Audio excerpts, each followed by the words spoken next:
자,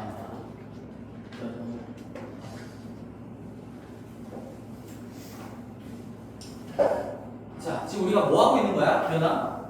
우리 지금 그 기본기 하고 있는 거야. 기본적인 어떤 생각들을 하나하나 다져가는 것이고, 그다음에 이런 기본적인 생각들을 토대로 이제 구체적인 문제들을 풀 건데, 문제의 유형별로 이제 뭐 어떤 정해져 있는 유형들도 있기는 하니까 그런 정해져 있는 유형별로 어떤 효율적인 풀이 과정들도 따로따로 정리를 해줄 거지만 일단 이런 기본기 자체가 잘 잡혀 있어야지 의미가 있겠죠. 마지막 개념인데요. 좀 어려울 수 있지만 굉장히 중요한 내용이고 오늘 수업하는 것 중에 가장 중요하지 않을까라는 생각이 들어요. 중학교 내용부터 시작해서 지금 고등과정까지 넘어오고 있는데 이걸 이제 제대로 이해하기 위해서 밟아왔다고 생각할 수도 있어. 그만큼 어렵고 중요한 내용입니다. 자, 볼게요. 엑서사이즈 6번인데 봐봐. 일단 너희들이 생각을 먼저 해볼게. A, B, C 4개 중에 일단 예시는 내가 그래도 가장 그나마 간단하게 좀 만들어봤어. A, B, C 중에서 2개를 뽑기, 선택하는 경우의 수가 몇 가지일까요? 이거 한번 풀어보세요. 1분. 줄게요. A, B, C 중에서 2개를 뽑는 경우의 수는 몇 개일까요? 여기 내가 말 안 해도 이거 2개는 같은 것으로 본다라는 얘기입니다. 지금 구분되지 않는다라는 거예요.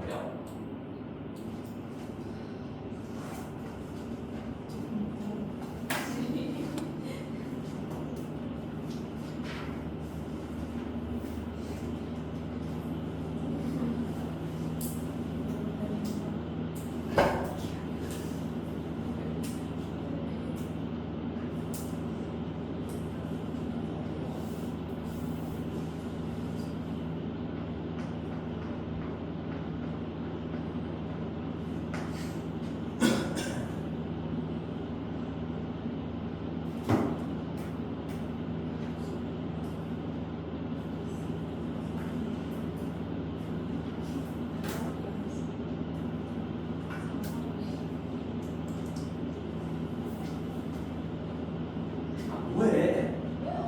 집중 좀 해.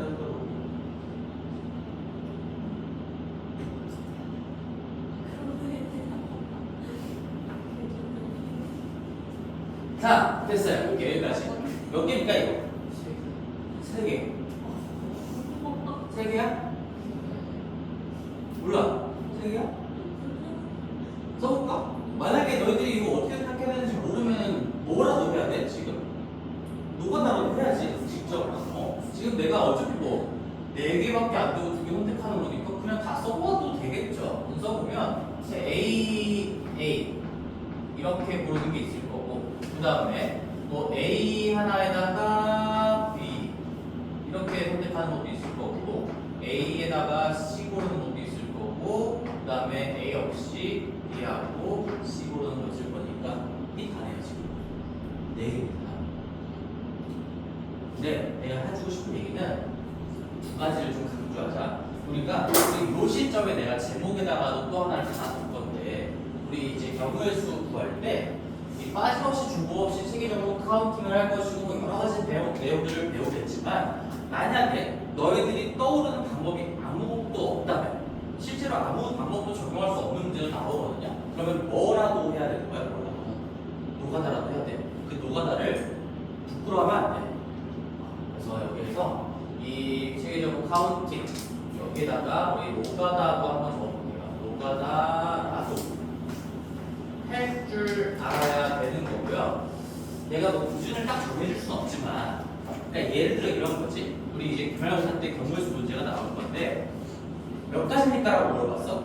근데 보기가 다 21, 24, 뭐 27, 30 뭐 이래요. 근데 내가 풀 줄 모르겠어. 그럼 우리가 한 30개 정도까지는 직접 셀 수도 있지 않을까 라는 그 자세는 가지고 있어야 된다는 얘기야.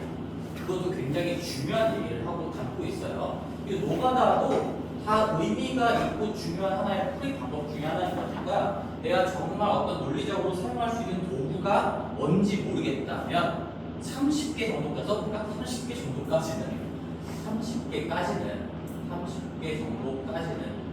노가다 할 수 있는 그 마음의 준비라도 갖추고 있어야 돼요. 이 정도까지는. 만약에 보기가 근데 뭐 120, 150, 210 이러면 노가다는 좀 힘들겠지. 그냥 단순히 이게 세는 거는. 자, 그래서 얘는 지금 딱 봐도 얼마 안 나올 것 같으니까 만약에 진짜 이 문제가 나왔다면 여기서 어떤 개념이 쓰일까 이런 거를 걱정하기 전에 만약에 그게 바로 사지 않는다면 그냥 하나, 둘, 셋, 넷 나올 수 있는 조합들을 다 눈으로 확인하셔도 괜찮겠죠. 정답은 4개야. 4개인데 자, 얘는 하나 기억하셔야 돼요. 왜 어떻게 4개가 나올까? 지금까지 배운 개념으로 연결할 수 있는 방법이 없어요. 그 없다라는 걸 내가 강조하고 싶어서 예시를 만든 거거든요. 왜 없냐면, 봐봐. 왜 없냐면, 우리 만약에 이거 4개를 그냥 뭐 다르다라고 생각하고 거기서부터 뭔가를 입혀서 이 경우에서 4개로 끌고 올 수 있을까? 뭐 이런 생각을 할 수도 있잖아. 그러면 얘는 A 2개를 갖고서 만들 수 있는 조합이 일단 다 써볼게 내가. 만약에 내가 잠깐 A1, A2라고 한다면 A1, A2를 가지고는 이렇게 A1, A2 아니면 A2, A1 이렇게 두 가지가 나올 거고, 그지? 그 다음에 만약에 A 중에 하나랑 B, C 중에 하나를 가지고 만들 수 있는 거는 A1B, A1C, 그 다음에 A2B, A2C, 그 다음에 또 있을까? 잘 바꾼 것도 있구나. BA1, BCA1, 그 다음에 BA2, CA2 이렇게 있을 거고요. 그 다음에 A를 쓰지 않는 거는 BC랑 CB가 있을 건데, 자 이렇게 하면 다 더했을 때 몇 가지가 나올까? 하나, 둘, 8가지에다가 둘이니까 12가지가 나오죠. 12가지가. 그치? 이게 단가지고.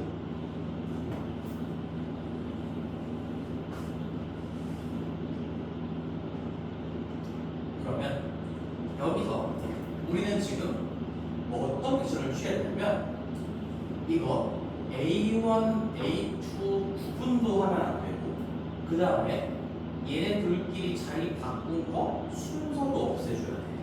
그래서 A끼리 구분도 하지 않고요, 순서도 없애는 과정으로 만약에 넘어간다라고 하면 이 첫 번째 경우 만약에 A 구분되지 않는 걸 2개를 줬다면 이 2가지를 한 가지로 바꿔줘야 되니까 얘는 그냥 A 요거 하나로 보면서 여기에 나누기 이 팩토리얼이 들어가겠죠. 맞지?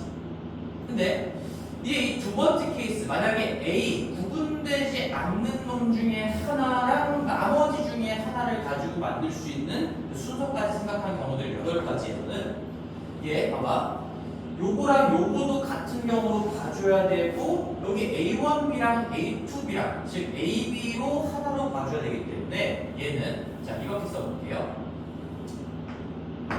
이 자리 바꾼 순서도 무시해줘야 되고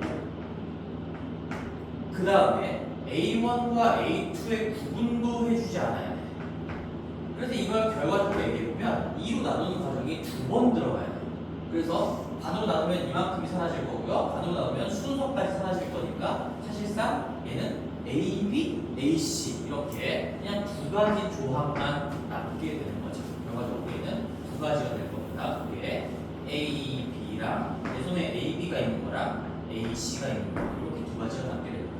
그 마지막 이 구분되지 않는 걸 아무것도 안 쓰고 나머지 2개로 만들 수 있는 거에서도 마찬가지로 순서를 없애줘야 되니까 이 팩토리얼로 나눠서 얘는 그냥 BC 구성이 되어 있는 요거 하나로 보셔야 되겠죠? 따라서 정답은 하나, 둘, 셋, 넷인데 내가 지금 이렇게 쓴 과정 자체를 기억하셔야 돼요. 얘는 대칭성이 없다라는 게 중요한 거예요.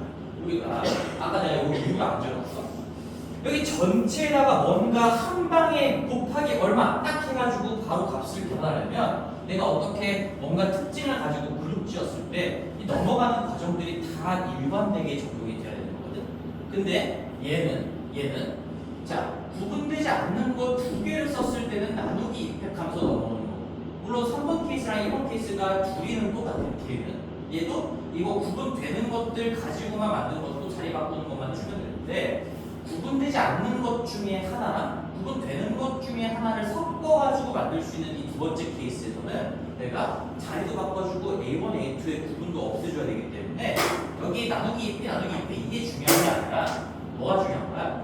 이거랑 여기랑 여기를 다 통일시킬 수가 없다는 거예요. 이게 양상이 그때그때마다 다 바뀐다는 거죠. 그래서 한 번에 우리는 처음에 12개였죠. 12개에다가 맨 처음에 순서를 고려해가지고 뭐 4 곱하기 3짜리 12개에다가 뭔가 한 번에 나눠서 이런 꼴로 나타낼 수가 이렇게 나타낼 수가 없고 반드시 직접 세줄 수밖에 없다는 거야. 대칭성이 깨져버린 상황이에요. 자, 그래서 결론을 정리해 볼게요. 이제 무슨 얘기냐? 한마디로 이렇게 정리하시면 돼. 지금 같은 것이 있는 순열 자체는 우리가 다 대칭성을 가지고 분석할 수 있다는 거 공부했잖아요. 근데 같은 것이 낑겨 있을 때에 선택을 하는 문제가 나오면 얘는 대칭성이 깨져버려요. 조금 더 구체적으로 얘기하면 대칭성이 깨졌기 때문에 내가 그냥 소통을 위해서 이렇게 표현해볼게. 한 방에 뭔가 할 수가 없어요. 한 방에 몇 곱하기 몇 나누기 몇 이런 식으로 깔끔하게 처리할 수가 없고 반드시 직접 케이스를 나눠서 하나하나 직접 세시는 수밖에 없습니다. 그러면 큰 틀은 어떻게 잡는가? 지금 내가 잡은 것처럼 잡으시면 돼요. 이게 양상이 바뀌는 이유가 뭐냐? 잘 들어봐. 바뀌는 이유가 뭐냐?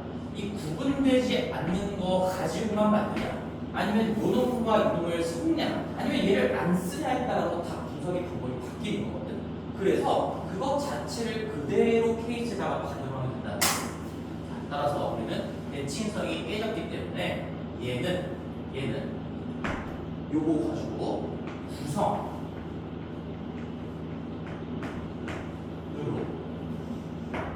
케이스를 잡는다 라고 정리하고 기억하실 수 있어야 됩니다. 구성으로 케이스 잡는다는 얘기는 이 두 개를 선택할 거니까 구성을 어떻게 할 거냐? 구분되지 않는 거 두 개 가지고 할게요. 아니면 요거 두 개 중에 하나랑 얘 중에 하나를 섞어서 할게요. 아니면 아예 A 빼고 나머지 것끼리로만 할게요. 이렇게 구성을 먼저 하신 다음에 그 구성 자체를 케이스로 반영을 하는 거예요. 그런 다음에 그럼 이거 두 개 가지고 할 수 있는 거는 A 한 개이고 결국에 여기 과정을 생략하고 끝에 것만 쓰시면 되겠죠. 그 다음에 여기서 하나랑 여기서 하나 섞는 거는 A, B, A, C 이렇게 두 개밖에 없겠지. 그렇죠? 두 개밖에 없겠죠. A, B, A, C 이렇게 두 개가 카운팅이 될 것이고요. 그 다음에 나머지 B랑 C 가지고 만드는 것도 뭐 B, C밖에 없을 거니까 첫 번째 경우에서 하나, 두 번째 경우에서 두 개, 세 번째 경우에서 또 하나여서 토탈 4개가 나온다. 이렇게 갈 수밖에 없는 겁니다. 자, 그러면 내가 여기다가 제목을 아직 안 달았어. 이게 구성 후 선택의 대표적인 사례예요.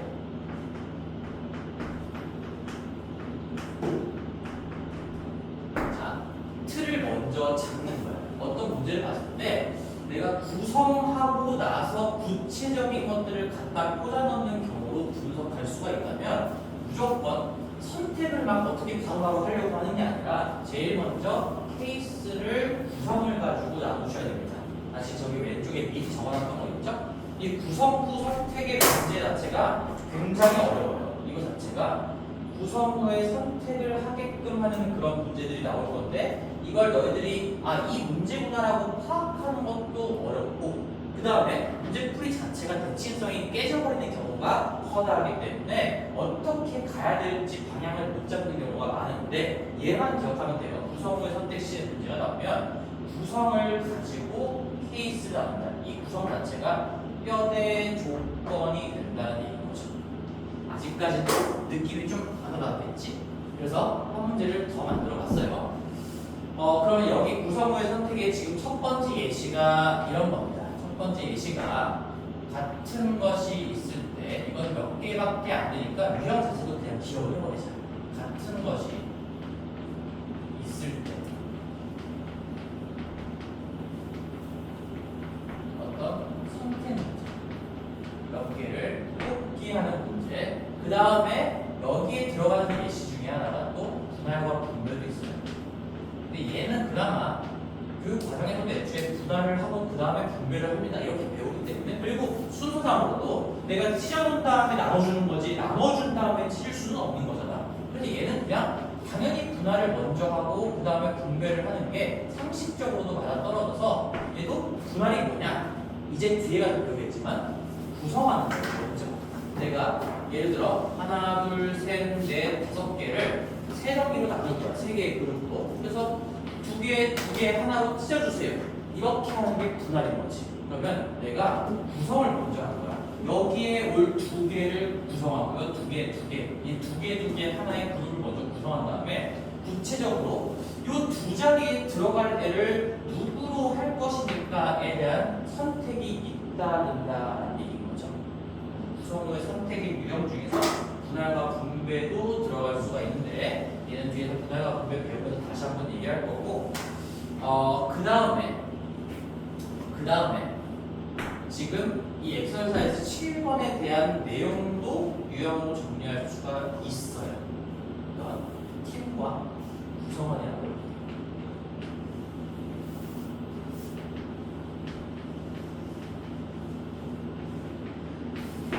세 가지는 이렇게 정리를 해볼게요. 그리고 나서 이 엑서사이즈 7번을 지금 너희들한테 한번 시켜볼 거야. 얘도 마찬가지.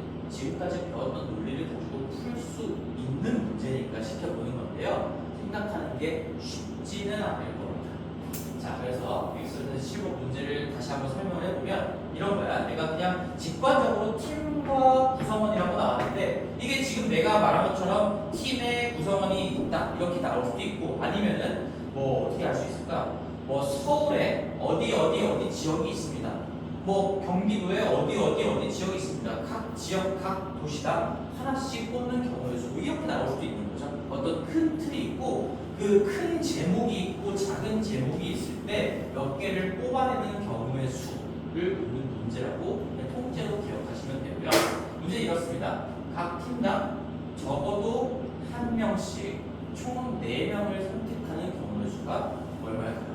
여기서 셋 뽑고 여기서 하나 뽑아서 만들면 Z에서는 안 뽑는 거기 때문에 그런 건 안 되는 거고 한 명은 뽑아놓고 거기다가 한 명을 추가로 뽑는 경우의 수 이렇게 생각할 수 있겠지. 적어도 한 명씩은 확보를 다 한 상태에서 토탈 4명을 뽑는 경우의 수가 몇 가지가 될까요? 구성우 선택에서 가장 중요한 문제가 될 거고 얘는 이 문제 자체를 그냥 기억하는 거가 공부에 매우 도움이 될 겁니다. 아주 중요해요. 생각해보세요. 7시 11분이니까 13분까지 열심히 생각해봐. 못 풀어도 괜찮아. 생각하는 과정 자체가 중요한 거야.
나왔어? 나왔어.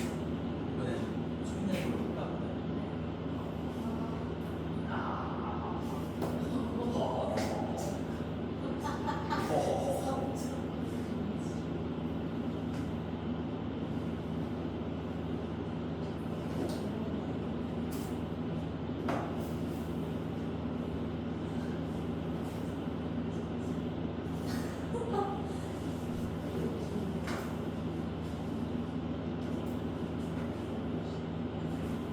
약속이 시간 됐네요. 지원아, 얼마 나왔어? 지금 보는데 아무도 생각하지 않는 경우수를 구할 때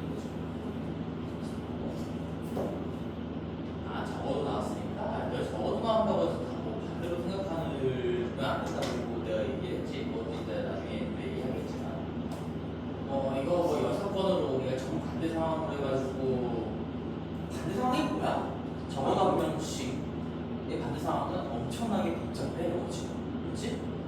아무도 안 뽑는 게 아니라 한 명씩 확보해야 된다의 정반대 상황은 여기서 아무도 안 뽑고 이거 가지고 하거나 여기서 안 뽑고 이거 2개 가지고 하거나 여기서 안 뽑고 이거 2개 가지고 하거나 아니면 두 팀에서 아무도 안 뽑고 한 팀 가지고 하거나 물론 한 팀 가지고 4명 뽑을 수는 없는 상황이긴 하지만 내가 여기다가 후보를 몇 개 더 추가해 놨다면 그러면 이 반대 상황이 훨씬 더 복잡한 거죠.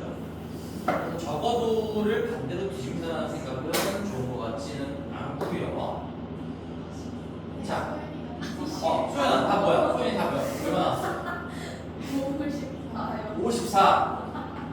자, 또 내가 자신 있게 얘기할 수 있는 사람. 소연이. 삼촌이 45만 누구? 민이야. 다 얘기 한번 해볼래? 너가 너의 생각을. 모르겠어? 하나는?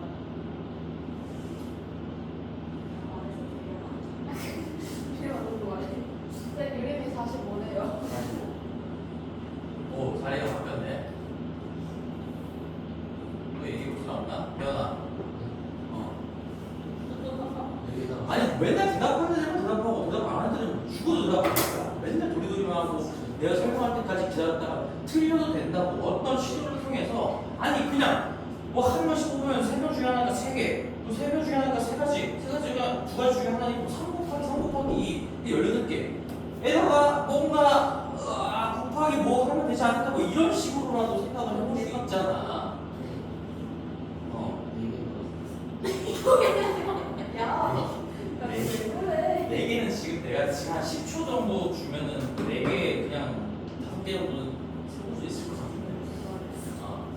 가볼게요. 이거 풀이는 여기다가 써볼게. 자, 너희들이 이제 뭐 같이 한번 정리해볼 거니까 첫 번째 풀이를 한번 해볼 건데 잘 따라와봐. 자, 각 팀당 적어도 한 명씩 뽑아달라고 했으니까 말 그대로 그럼 한 명씩 뽑아놓고 들어가면 되지 않나? 그치? 그래서 첫 번째 여기 X팀에서 한 명 뽑는 거 우리 아직 C에 대한 얘기 안 했지만 어려운 거 아니에요. 3명 중에 한 명을 뽑기만 하는 경우의 수. 그런 다음에 잇따라서 Y팀 3명 중에 또 한 명 이상은 일단 뽑아 놓으라고 했으니까 한 명을 뽑는 경우의 수. 그리고 잇따라서 동일한 구조 반복으로 Z팀 2명 중에 한 명을 뽑는다. 이렇게 하면 내가 지금 한 명을 뽑아서 3명을 뽑은 상황까지의 경우의 수를 구한 거지. 그러면 이제 누군지 모르겠지만 한 명이 빠졌으니까 여기 2명이 남아있고 한 명 빠졌으니까 2명 남아있고 안 뽑힌 사람 한 명이 남아있어서 남은 사람이 지금 5명인 상황이야. 그 5명 중에 한 명만 더 뽑으면 토탈 4명이 되겠죠. 그래서 여기까지 뽑아놓고요. 나머지 5명 중에서 한 명을 선택을 하면 자, X팀에서 한 명 뽑았어요. Y팀에서 한 명 뽑았어요. Z팀에서 한 명 뽑았어요. 그리고 남은 5명 중에서 한 명 뽑아서 이 조건을 만족시키면서 4명을 선택하는 것을 완료했다. 근데 93점인데 예상 문제 그래서 이렇게 하면 18 곱하기 5입니다. 얘는 그냥 다 3가지, 2가지, 5가지니까 90이다. 이렇게 하고 이 방법이 절대로 해서는 안 되는 방법이에요. 답이 90이 아니라는 얘기예요. 내가 지금 이렇게 얘기할 때 아무도 이상한 걸 느끼지 못했을 거야, 맞지? 그래서 이 문제 자체가, 이 개념 자체가 굉장히 중요한 거야. 이게 왜 틀렸는지를 여러 가지 방법으로 얘기해 볼게. 봐봐. 우리가 지금 선택하는 점이잖아. 여기서 4명을 선택하는 거는 다시 한번 내가 어떻게 공부하였지? 4명 선택하는 건 여기 사이에 일괄이라는 게 들어가 있는 거예요. 일괄. 지금 8명 중에서 4명을 한 방에 뽑으라는 거예요. 한 방에. 근데 이런 조건을 만족시키는 것만 남겨놔라는 거지. 항상 선택은 4명을 뽑으세요, 5명을 뽑으세요라고 한다면 일괄 선택인 겁니다. 근데 내가 풀이 과정을 지금 어떻게 하는지 잘 봐봐. 한 명을 뽑고, 저기서 한 명을 뽑고, 여기서 한 명을 뽑았어요. 그 다음에 이렇게 1단락을 끝냈어. 여기까지 해서 내가 억지로 막 조건을 만족시키려고 여기까지를 1단계로 삼은 다음에 그 다음에 한 템포 쉬었다가 남은 5명 중에서 이제 내가 남은 5명을 고르겠다는 얘기는 다음 단계로 넘어가면서 단계를 나누겠다는 얘기거든요. 남은 5명을 생각하고 있잖아 지금. 그 중에서 한 명을 뽑았어. 이건 애초에 시간 차이를 부여한 거야. 단계 차이를 부여한 거야. 이렇게 하면 일괄 선택이 아닌 거지. 이렇게 추상적으로 얘기할 수도 있고 또 얘기해볼게. 이게 왜 틀렸는지 봐봐. 여기에 지금 X팀이죠? X팀이고 여기가 Y팀에서 누군가 뽑혀 있을 거고 Z팀에서 누군가 뽑혀 있을 거고 또 나머지 5명은 이 X팀 중에 2명, Y팀 중에 2명, Z팀 중에 1명인데 그 5명 중에 1명 뽑힌 게 예를 들어서 X팀이라고 생각을 해볼게요. X팀이라고. 예를 들어서 그럼 여기서 무슨 일이 벌어지는 거냐?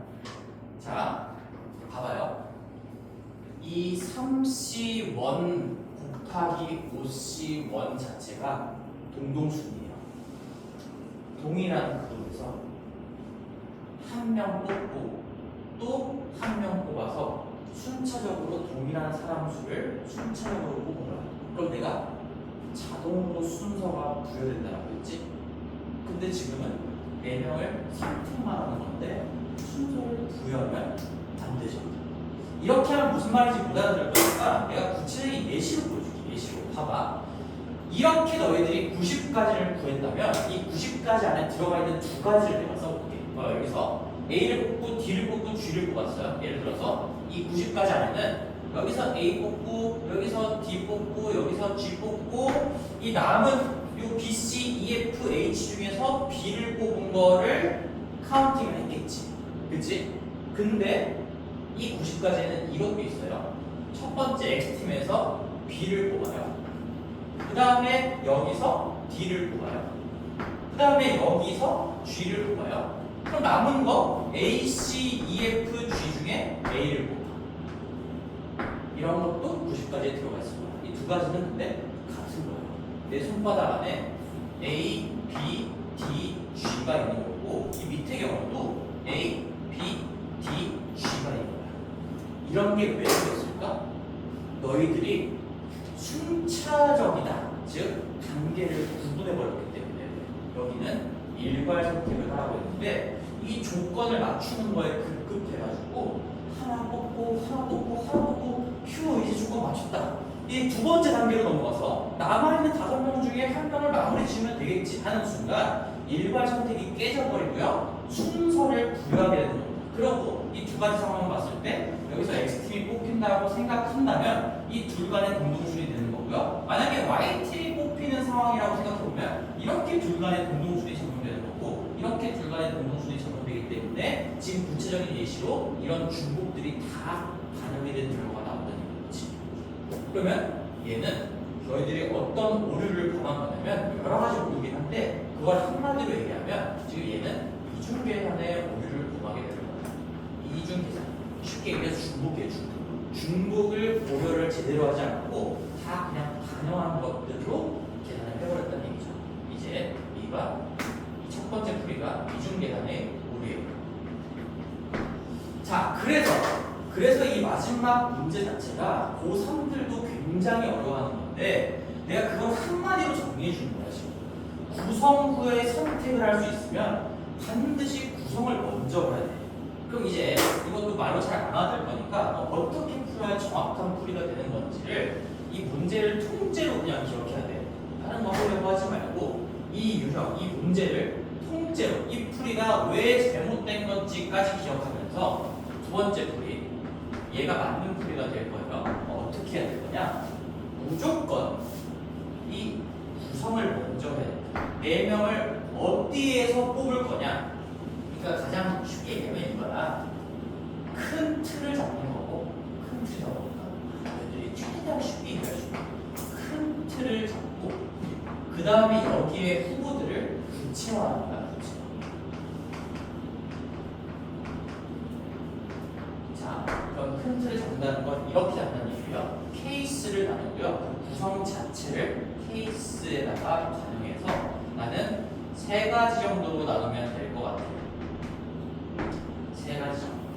어떻게 3가지가 나오냐? 이 3가지라는 건 생각을 좀 할 수 있어야 돼. 내가 이 X팀, Y팀, Z팀을 가지고 4명을 구성하겠다라고 생각해보면 그 팀 이름을 얘기했을 때 너가 한 명씩 뽑아야 되잖아. 그러면 X팀에서 2명 뽑고 하나 뽑을 수도 있고, 아니면 X팀에서 하나, Y팀에서 둘, Z팀에서 하나 뽑을 수도 있고, 아니면 X에서 하나, Y에서 하나, Z에서 둘. 내가 그 둘 하나하나가 누군지에 대한 얘기 하지 않았지? 지금 구성만 하겠다는 얘기야. 따라서 이거 X에서 둘, Y에서 하나, Z에서 하나, 이렇게 4명을 구성하겠습니다라고 계획을 짜는 거예요. 큰 틀을. 그 다음에 X에서 하나, Y에서 둘, Z에서 하나, 이렇게 구성하겠습니다.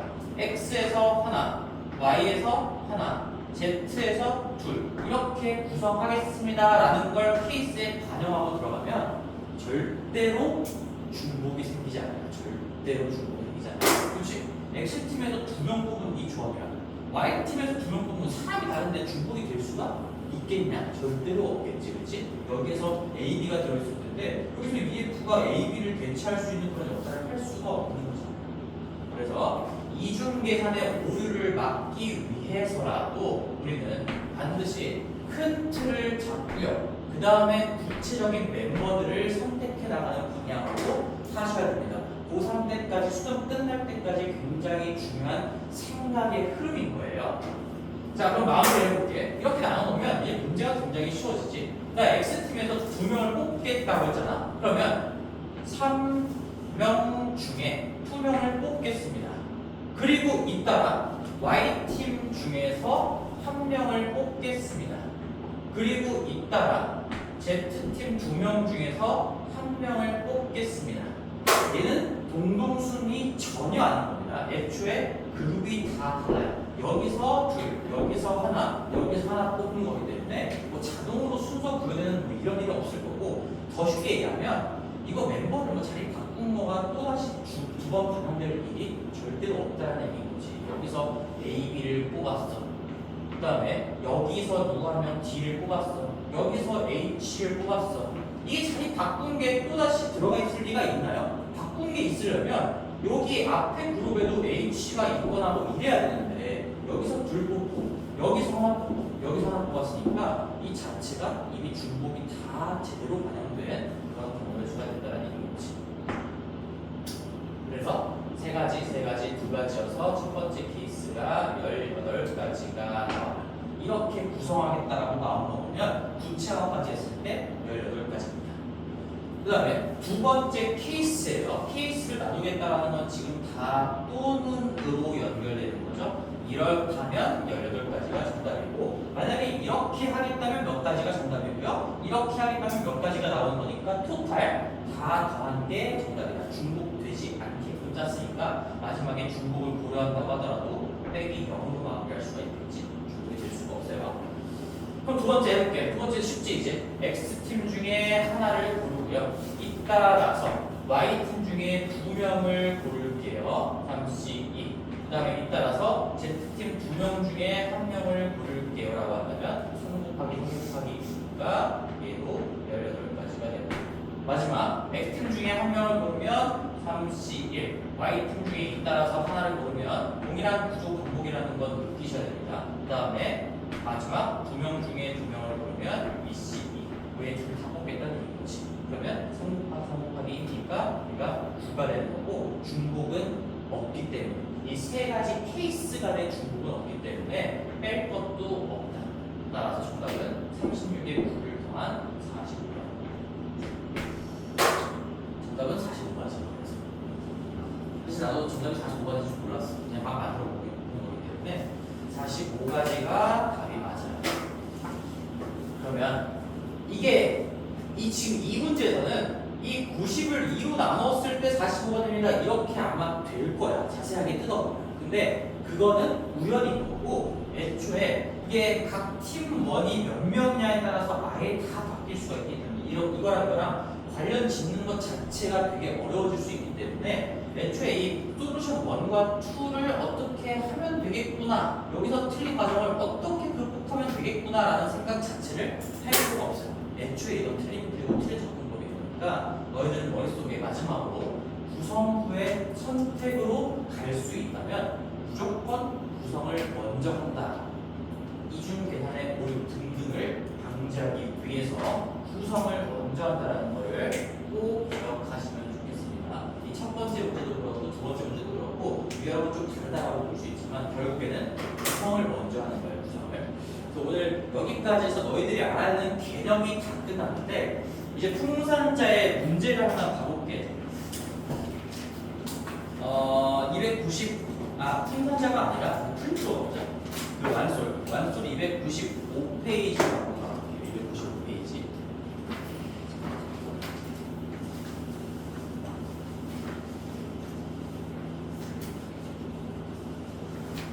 완솔 295페이지에 여기 교육청이라고 되어 있는 거죠?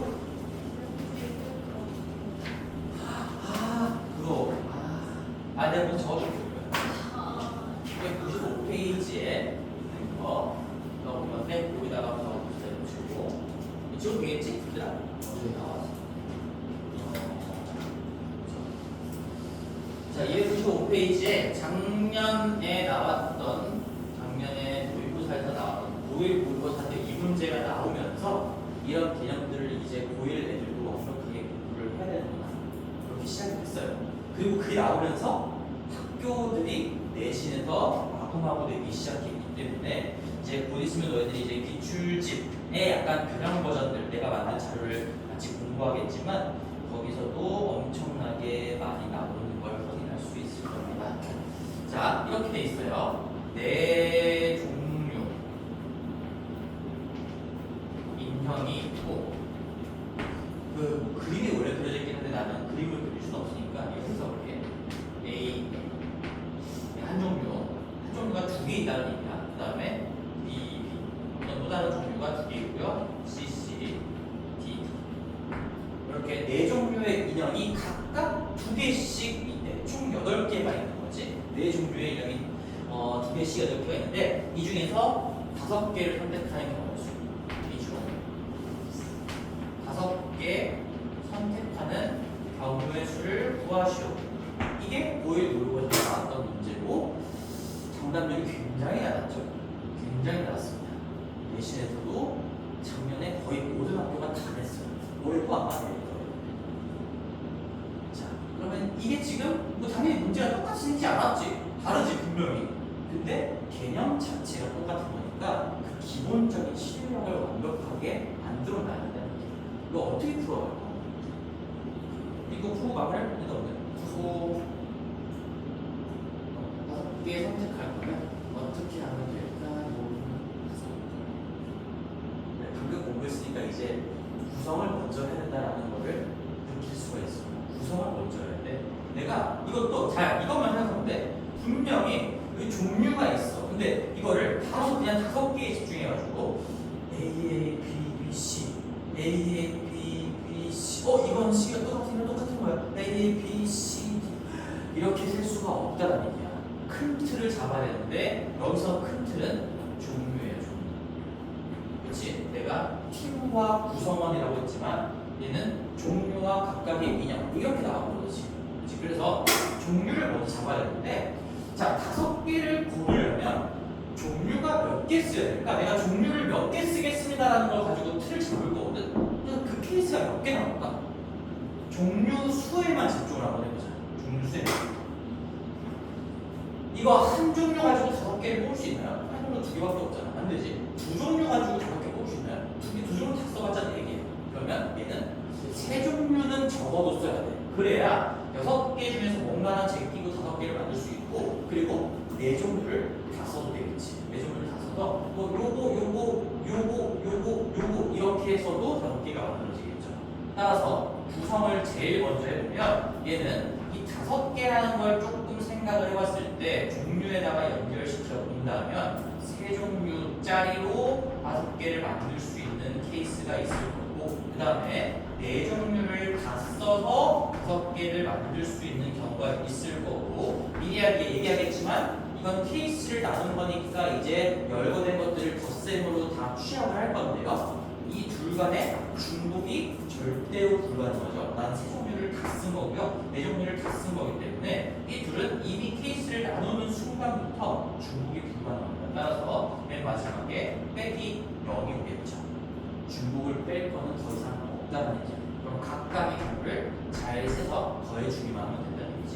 자, 그럼 3종류를 쓴다면 5개를 뽑는 경우의 수가 잘 봐봐요. 이렇게 그냥 이렇게 3개를 썼다고 생각해 볼게요.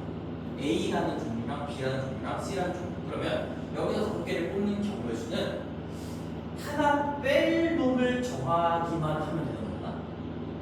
이거. 그러니까 A, B는 둘도 다 쓰고 C는 하나 쓴 거 하나. 이거 하나, 이거 하나, 3가지야. 그치? 근데 3가지인데 여기다가 뭔가를 곱해줘야겠지. 애초에 그 3종류를 어떻게 고를까? 내가 4개 중에 3개를 이걸 골랐다고 생각한 거 하에서 3개가 나오는 거니까 사실상 얘는 그 구성 안에 또다시 구성으로 들어가면 4종류 중에서 내가 써먹을 그 3종류를 일단 골라야 되고요. 4개 중에 3개를 골라야 되고, 그래서 내가 여기랑 요거 가지고 만들겠습니다 라고 한 상황 하에서 3가지씩 나오는 거지. 그렇죠? 얘가 4C 1이랑 똑같은 거니까 아직 C를 안 배운 친구들은 그냥 우리 중학교 때 했던 거랑 똑같은 거예요. 4, 3, 2를 3, 2, 1로 나눈 겁니다. 그래서 얘는 4가지가 나올 거고, 뭐 아까 생각했던 것처럼 얘는 4C 1이랑도 똑같은 거니까 계산하는 과정에서 그냥 얘 가지고 하는 게 훨씬 쉽긴 하겠죠. 얘는 12가지가 나올 거예요. 12가지. 다시 한번 요렇게로 만드는 게 3가지. 그 다음에 또 B, C, D로 만드는 게 또 3가지가 있을 거고, A, B, D 가지고 만드는 것도 3가지가 있을 거고요. A, C, D 가지고 만드는 것도 3가지가 있을 거다. 이 4개의 선택지에 따라서 전부 다 3가지가 나오는 거니까 동일한 구조가 반복되고요. 곱셈으로 끌고 갈 수가 있겠구나. 12가지입니다. 그래서 자, 그 다음에 4종류를 다 쓰겠다라는 건 다시 조금 예쁘게 써보면 또 비슷하게 갈 수가 있어요. A, B, C, D 일단 구성을 했어. 내가 4종류를 다 쓰겠다고. 근데 여기서도 또다시 9번째 큰 틀을 좀 잡아줘야 돼. 5개를 만들려면 4종류를 다 쓰면서 5개 만들려면 뭔가 한쪽은 다 써줘야 돼. 나머지는 하나씩 써준 거 이거밖에 없어. 그치? 2번째 구성을 한 거야. 조금 더 딥하게 들어간 거죠. 그러면 얘 몇 가지일까? 4가지라는 게 바로 느껴지지 않아요. 그치? AA에 BCD, BD에 ACD, CC에 ABD, DD에 ABC. 얘도 다시 한번 내가 막 굳이 곱하기로 쓴다면 이 2개를 다 쓸 종류를 고릅니다. 4종류 중에서 한 종류를 골라요. 2개 다 쓸 종류 하나를 고르는 거야. 그 다음에 그 각각에 대해서 한 가지씩 나오는 거니까 얘는 그대로 4가지가 되는 거고, 중복은 없기 때문에 얘랑 덧셈으로 취합을 해주시면 정답은 16가지가 된다는 얘기지. 그치?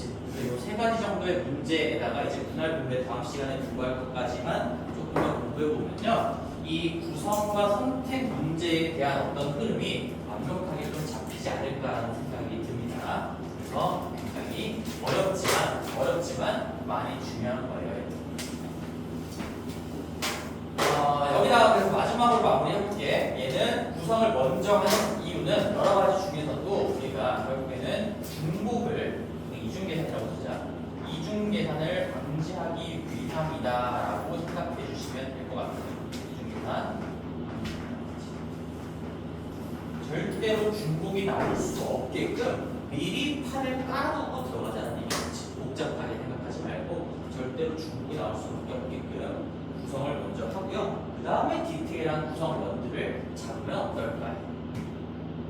까지입니다. 그래서 숙제는 잘 들어가. 오늘 숙제가 내가 전체적인 흐름을 다 공부를 한 거기 때문에 너희들한테 순열만 풀어와 조합만 풀어와 이렇게 내주기가 좀 힘들어. 그래서 내가 오늘 여기까지만 하고 순열 숙제 내줄까라고 생각을 해봤는데 그거는 지금 우리 실전 공부를 하고 있는 사람들 입장에서는 좀 옳은 방법이 아닌 것 같아서 내가 전체적으로 잡았어.